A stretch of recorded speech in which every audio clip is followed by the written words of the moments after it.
किसी समय की बात है।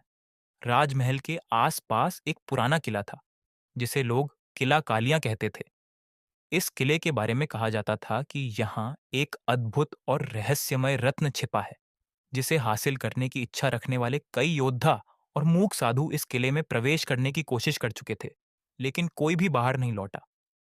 किले का दरवाजा हमेशा बंद रहता था और उसकी परिधि में कोई भी सामान्य मनुष्य न तो प्रवेश कर सकता था, न ही कोई सामान्य जानवर।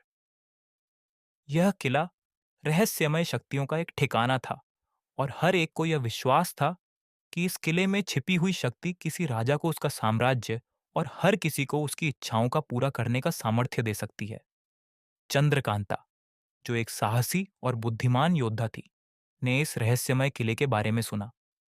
उसे यह विश्वास था कि इस किले के अंदर जो शक्ति छिपी है, वह अपने साम्राज्य को बचाने और अपने लोगों की भलाई के लिए उपयोग में ला सकती है। उसने इस किले में प्रवेश करने की योजना बनाई और वहां छुपी शक्तियों का पता लगाने के लिए एक गुप्त मिशन पर निकली।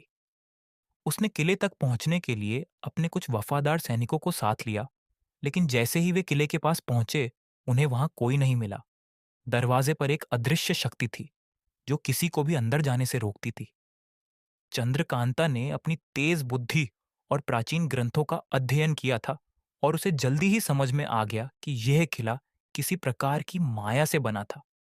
वह किले के आंतरिक रहस्यों को समझने के लिए उसने स्वयं को पूरी तरह से अविचलित और माया के प्रभाव से बाहर रखने की कोशिश की।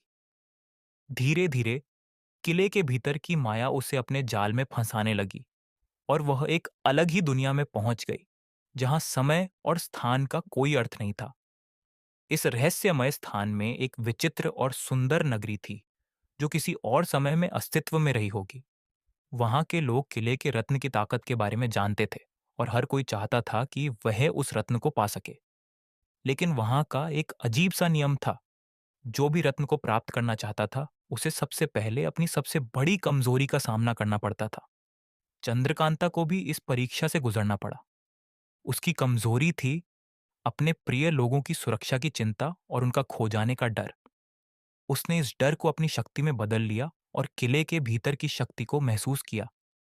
यह शक्ति उसे एक अदृश्य रक्षात्मक ढाल देने में सक्षम थी, जिससे वह किले के भीतर के खतरों से बचने लगी। लेकिन जैसे ही वह रत्न के पास पहुंची, एक डरावना दृश्य सामने आया।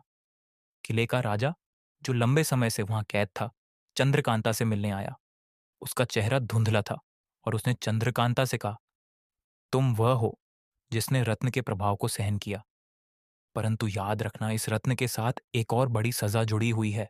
तुम्हें इसे उठाने के बाद इसकी शक्ति का हिस्सा बनना पड़ेगा और तुम सदा के लिए इस किले के एक हिस्से बन जाओगी।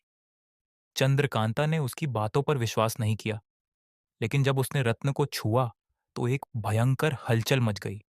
किले के सारे दरवाजे बंद हो गए और चंद्रकांता को एहसास हुआ कि यह उसकी परीक्षा थी। तभी किले के राजा ने एक आखिरी ट्रिक का इस्तेमाल किया। उसने किले के भीतर के सारे खतरे चंद्रकांता की ओर भेज दिए, लेकिन चंद्रकांता ने उन सभी का सामना किया और रत्न की शक्ति को पूरी तरह से नियंत्रित किया। उसने अपनी बुद्धिमानी और साहस का प्रयोग करते हुए राजा को हराया और किले को उसकी शक्ति से मुक्त किया। किले की माया ने उसे एक आखिरी बार चुनौती दी, पर चंद्रकांता ने अपना रास्ता साफ किया। रत्न को उसने किले के केंद्र में सुरक्षित रखा, ताकि भविष्य में कोई और इसका गलत इस्तेमाल न कर सके। लेकिन जब वह किले से बाहर निकली, तो उसे महसूस हुआ कि कुछ बदल चुका था। किले का रहस्य पूरी तरह से खुल चुका था, लेकिन उसका सच्चा उद्देश्य और उसकी शक्ति अब भी अज्ञात थी। किले का सस्पेंस और उसकी माया शायद अब तक के सबसे बड़े रहस्य में तब्दील हो गए थे। समाप्त।